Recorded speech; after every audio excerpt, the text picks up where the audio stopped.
em João capítulo 13, a partir do versículo 1.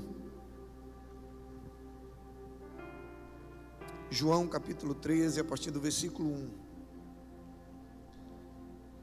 Hoje, culturalmente, se inicia a Semana Santa, né? A cultura cristã. Na verdade, as celebrações começam na quarta-feira de cinza, após o carnaval. E aí vem um período que chama-se de quaresma, que são 40 dias, que encerra no domingo de Páscoa, que é o próximo domingo. Mas esses 3 últimos dias são os dias que mais somos desafiados a refletir sobre tudo aquilo que Jesus viveu e de que maneira isso implica na nossa vida como cristãos. E na quinta-feira foi exatamente o dia em que Jesus celebrou a última ceia com os discípulos. É o momento em que ele anuncia que vai ser traído, é o momento em que ele lava os pés dos discípulos, e ele nos deixa ali uma lição, na verdade várias lições, mas eu quero focar numa lição específica, que faz com que a gente possa viver os planos, os projetos e as conquistas de Deus para nós, ou pode nos impedir de viver tudo aquilo que Deus tem para nós. O texto diz assim: um pouco antes da festa da Páscoa, sabendo Jesus que havia chegado o tempo em que deixaria esse mundo e iria para o Pai, tendo amado os seus que estavam no mundo, amou-os até o fim. Estava sendo servido o jantar, e o diabo já havia induzido Judas Iscariotes, filho de Simão, a trair Jesus. Jesus sabia que o Pai havia colocado todas as coisas debaixo do seu poder, e que viera de Deus e estava voltando para Deus. Assim levantou-se da mesa, tirou sua capa e colocou uma toalha em volta da cintura. Depois disso, derramou água numa bacia e começou a lavar os pés dos seus discípulos, enxugando-os com a toalha que estava na sua cintura. Chegou-se a Simão Pedro, que lhe disse: Senhor, vai lavar os meus pés? Respondeu Jesus: você não compreende agora o que estou fazendo a você, mais tarde, porém, entenderá. Disse Pedro: não, nunca lavará os meus pés. Jesus respondeu: se eu não os lavar, você não terá parte comigo. Respondeu Simão Pedro: então, Senhor, não apenas os pés, mas também as minhas mãos e a minha cabeça. Respondeu Jesus: quem já se banhou precisa apenas lavar os pés. Todo o seu corpo está limpo. Vocês estão limpos, mas nem todos, pois ele sabia quem iria traí-lo, e por isso disse que nem todos estavam limpos. Quando terminou de lavar os pés, Jesus tornou a vestir a capa e voltou ao seu lugar. Então perguntou: vocês entendem o que eu fiz a vocês? Vocês me chamam mestre e senhor, e com razão, pois eu sou. Pois bem, se eu, sendo senhor e mestre de vocês, lavei os seus pés, vocês também devem lavar os pés uns dos outros. Eu dei o exemplo para que vocês façam como lhes fiz. Amém? Eu quero pegar esse texto como base para a gente entender sobre um princípio que, como eu falei para você, ou ele nos faz viver, se vivido, se aplicado, ele nos faz viver coisas extraordinárias com Deus, e se não vivido, ele simplesmente fecha as portas do agir de Deus na nossa vida, que é o princípio da humildade. Jesus ensina aqui várias lições do serviço, da liderança pelo exemplo.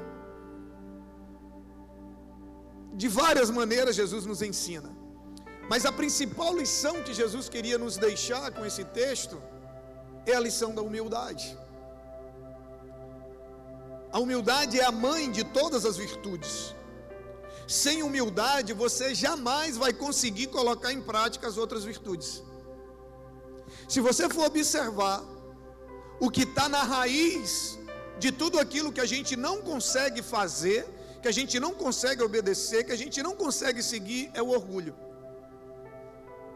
Eu não perdoo, por que eu não perdoo? Orgulho. Eu não peço perdão, por que eu não peço? Orgulho. Eu não sirvo, Quem que está lá no orgulho? A humildade é a mãe de todas as virtudes, é o que abre a porta para a gente poder viver a plenitude do Evangelho e da vida com Cristo. E eu queria que você entendesse que há poder na humildade, tanto para nos abençoar, como para nos impedir de sermos abençoados. Diga comigo, mesmo sem gostar, mas diga comigo: há poder na humildade. Só que esse poder não é só para me abençoar, porque se eu vivo, se eu aplico, ele vai abrir portas, ele vai me fazer viver coisas que eu jamais viveria. Mas se eu não o aplico, as portas são fechadas também sobre a minha vida, para você ver o quão importante é a humildade. Jesus, ele está na última ceia, o último momento deles com os discípulos. Eu dizia hoje pela manhã na live que quando quem viaja, quem já viajou, e alguém vai deixar você no aeroporto, ou em qualquer lugar ali, aquele momento de despedida, geralmente você tem uma instrução, né? Geralmente você diz assim: olha, não esquece daquilo ali. Então, geralmente quando eu vou viajar, a gente dá umas orientações, em caso o menino vão deixar a gente no aeroporto, mas na hora que você sai do carro, você diz: olha, isso aqui você não esquece. E geralmente o que você fala por último, que você faz questão de enfatizar, é aquilo que é mais importante. É aquilo que você não, que as pessoas não podem esquecer.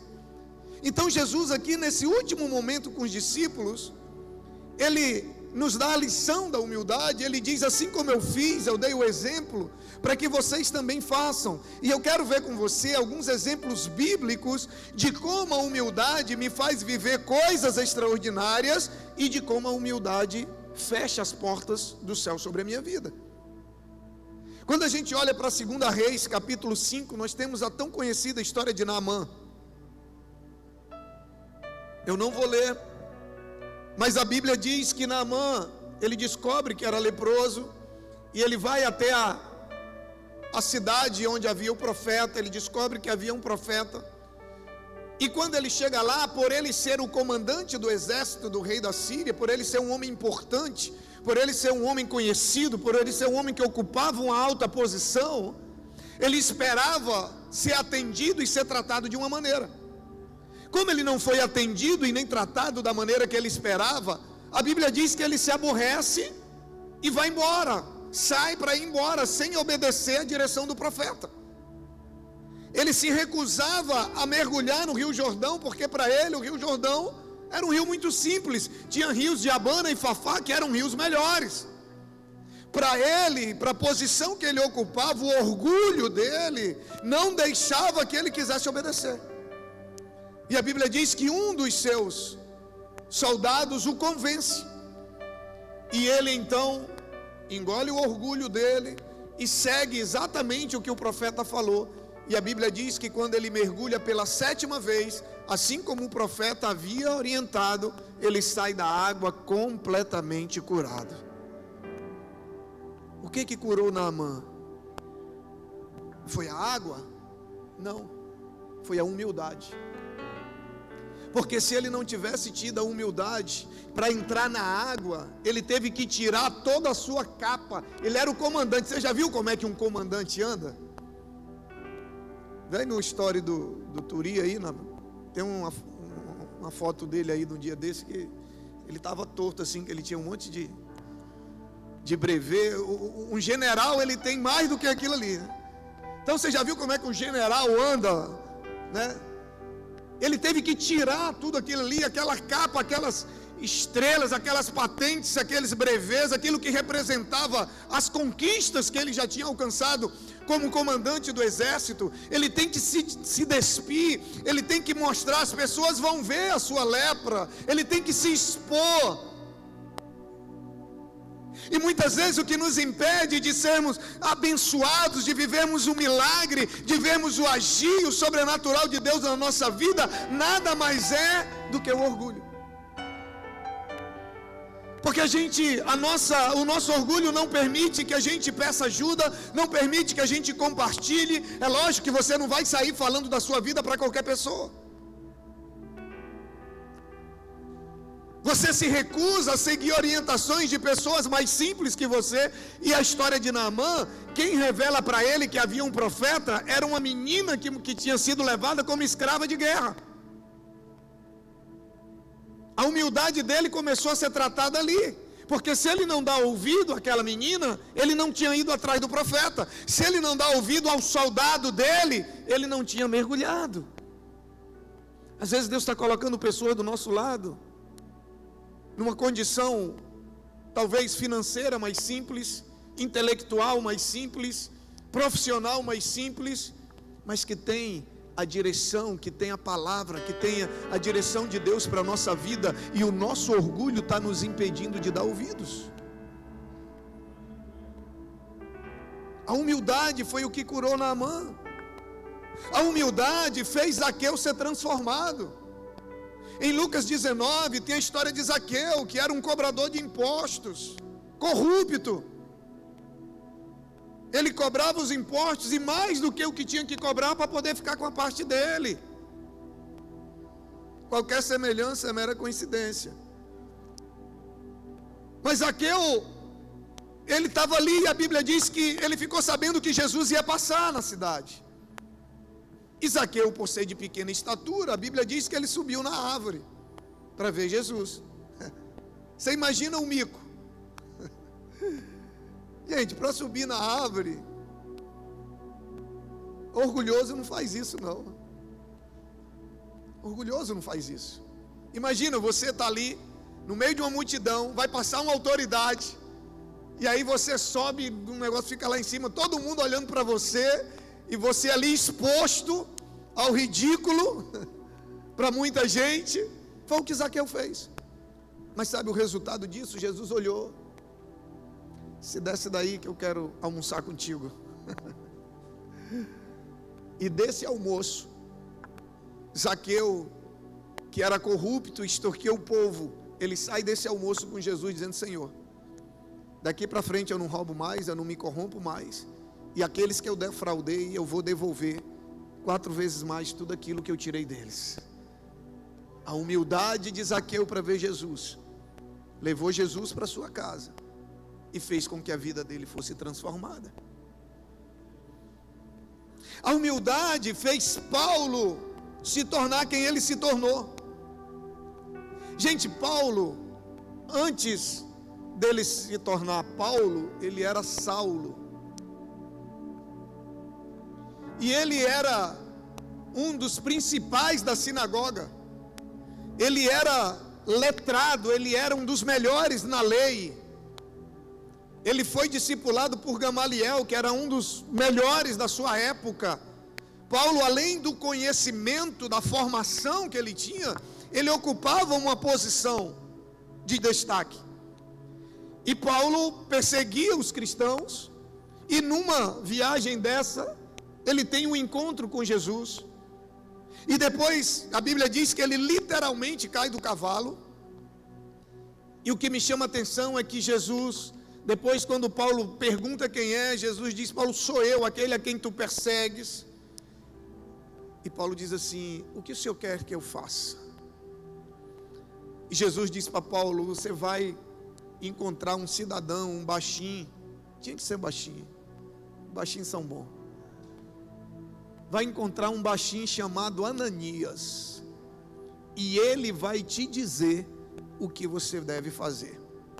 Gente, imagina Paulo, com toda a sua capacidade, com toda a sua intelectualidade, com toda a sua posição, agora ele vai encontrar um homem que ele não conhece, que ele não sabe quem é, e que era muito menos culto do que ele, e essa pessoa vai dizer para ele o que ele tem que fazer. A Bíblia diz que Paulo vai e segue exatamente o que Ananias orienta. Por quê? Porque o encontro dele com Jesus o tornou humilde o suficiente para aceitar Ananias como seu discipulador. Aqui não, lá no Rio, nas 3 igrejas que eu preguei agora, tem um povo que não aceita ser discipulado por ninguém, sabia? Lá no Rio tem um povo assim que ele se acha tão que não tem ninguém para ensinar ele. Tem ninguém. Eu acho que é Pai, Filho, Espírito Santo e ele, a quarta pessoa da Trindade. Humildade.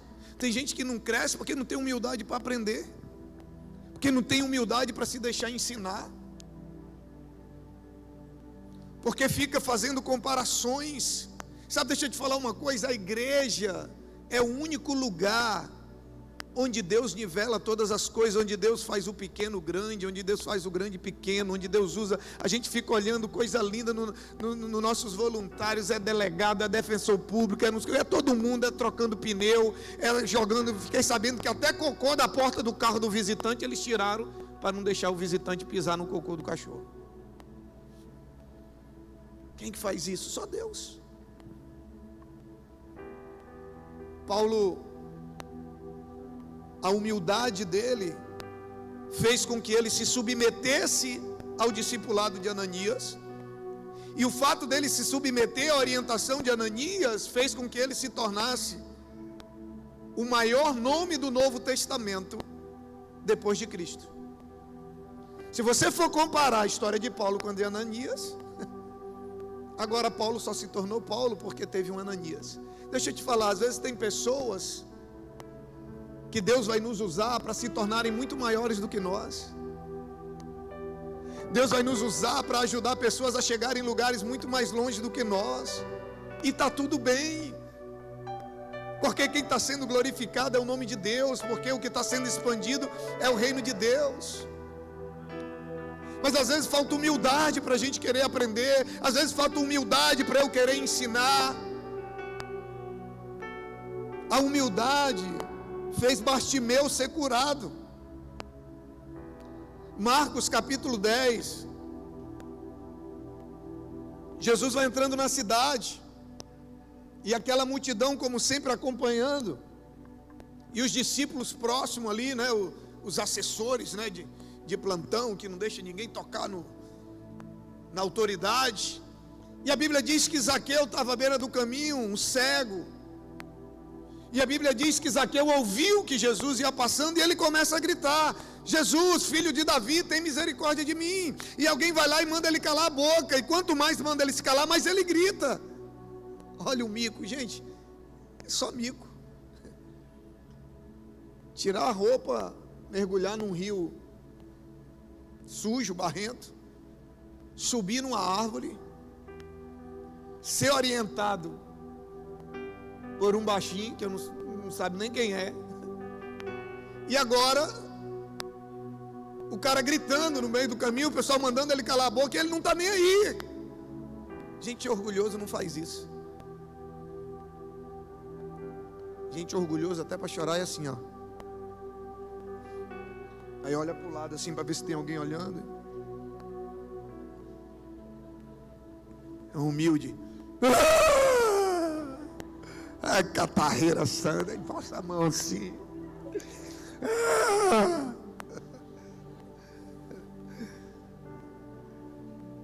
Tem gente que às vezes está doendo e vem aqui na frente e fica, sabe, vem no altar e não consegue se expressar diante do seu Deus, que é o seu Pai, porque às vezes o orgulho não deixa. A humildade nos leva ao quebrantamento, a humildade nos leva ao clamor. Orgulhoso não clama, porque clamar expõe. Clamar expõe. O orgulho fez Pedro não aceitar lavar os pés. Quando Jesus diz que vai lavar os pés, Pedro diz: o meu mesmo não. Perceba como, se o cara não tem humildade para deixar lavar os pés, imagina ele lavar os pés de outro. Jesus era um mestre, como Jesus deixa claro no texto: vocês me chamam de mestre, vocês me chamam de Senhor, e com razão, porque eu sou. Jesus sabia quem ele era, mas mesmo assim ele vai lá lavar os pés. E Pedro, como discípulo, o orgulho é tão grande que não deixa nem Jesus lavar os pés. Jesus disse: se eu não puder lavar os teus pés, Pedro, você não pode ter parte comigo. Aí Pedro dá uma de seu lunga. Então, em vez de lavar os pés, dá logo o banho todo no corpo, né? Jesus era muito paciente. Jesus parecia comigo. Aí Jesus diz: não, Pedro, tu não entendeu. É só os pés. É só os pés. Mas o orgulho de Pedro era tão grande que, como assim? Ele vai lavar meus pés? Eu vou ficar devendo alguma coisa? Eu vou... Não, sabe? E às vezes a gente não percebe. Porque às vezes a gente acha que o orgulho ele só nos impede de ajudar. Mas às vezes vira orgulho nos impede de sermos ajudados. Tem gente que é orgulhoso e não quer nem saber da necessidade dos outros, não ajuda, mas tem gente que é orgulhoso, está precisando, tem gente querendo ajudar e ele não quer ajuda. Por quê? Por causa do orgulho, não quer se expor, não quer. Aí aquilo que você não quer expor para Deus, o diabo vem e expõe para todo mundo, joga no ventilador. É só questão de tempo. É só questão de tempo. Sabe? E aí eu quero ler o último texto, Tiago capítulo 4, versículo 6, para você entender realmente a diferença do orgulho, da ação do orgulho e da humildade na minha vida e na sua vida. Tiago capítulo 4, versículo 6.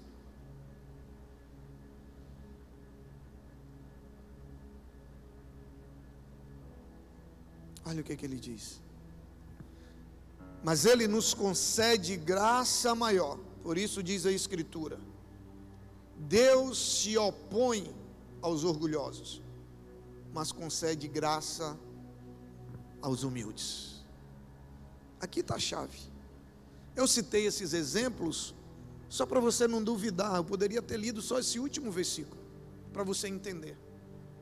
O texto diz que Deus se opõe, Ele resiste aos orgulhosos. Deus não quer papo com orgulhoso, com soberbo. Em contrapartida, o texto diz que Ele concede graça aos humildes. O que é graça, pastor? Graça é favor imerecido. Graça é favor imerecido. Nós tivemos uma reunião semana passada com nossos pastores, nossos líderes de rede, de linha. Eu falei para ele, gente, pelo amor de Deus, não deixe a humildade sair do nosso coração, porque o que a gente está vivendo é favor de Deus, não é sobre a gente, não é nós, é favor de Deus, é graça, é coisa que nós não merecemos, é coisa que nós não teríamos como fazer com as nossas próprias forças, é coisas que estão além da nossa capacidade. É isso que o texto está dizendo. Por quê? Porque a humildade, ela nos faz reconhecer que nós precisamos de ajuda, ela nos faz buscar ajuda e ela nos faz aceitar ajuda. Deus tem prazer em abençoar, em conceder graça, em conceder favor, algo imerecido. Sabe, coisas que você nem pede, acontecem na sua vida. Coisas que você nem pede. O humilde, ele vive coisas que ele jamais imaginou. Quando a Bíblia diz que aquilo que olho nenhum viu, ouvido nenhum viu, e nem chegou ao coração do homem, é o que Deus tem preparado para aquele que o ama, é exatamente para o humilde. Porque são coisas que a gente nem sonha, coisas que são tão distantes que a gente nunca nem pensou em pedir, e Deus vem e faz. Mas na vida de quem? Do humilde. Por quê, pastor? Porque tudo que Deus faz na vida do humilde, o nome dele é exaltado. E não confunda humildade com questões exteriores. Tem muita gente mal vestida e orgulhoso. Às vezes a gente confunde. Eu conheço pessoas bilionárias. Só para você ter uma noção, não vou dizer quem, mas teve pessoas que vieram para o aniversário da igreja, que vieram no avião próprio. Vieram no avião próprio. E eu liguei para ele e falei: meu amigo, como é que eu faço para ajudar nas despesas? Mas é meu amigo, ele sabia que eu estava brincando. Ele sabia disso. Pessoas simples, humildes. E eu conheço pessoas que andam a pé.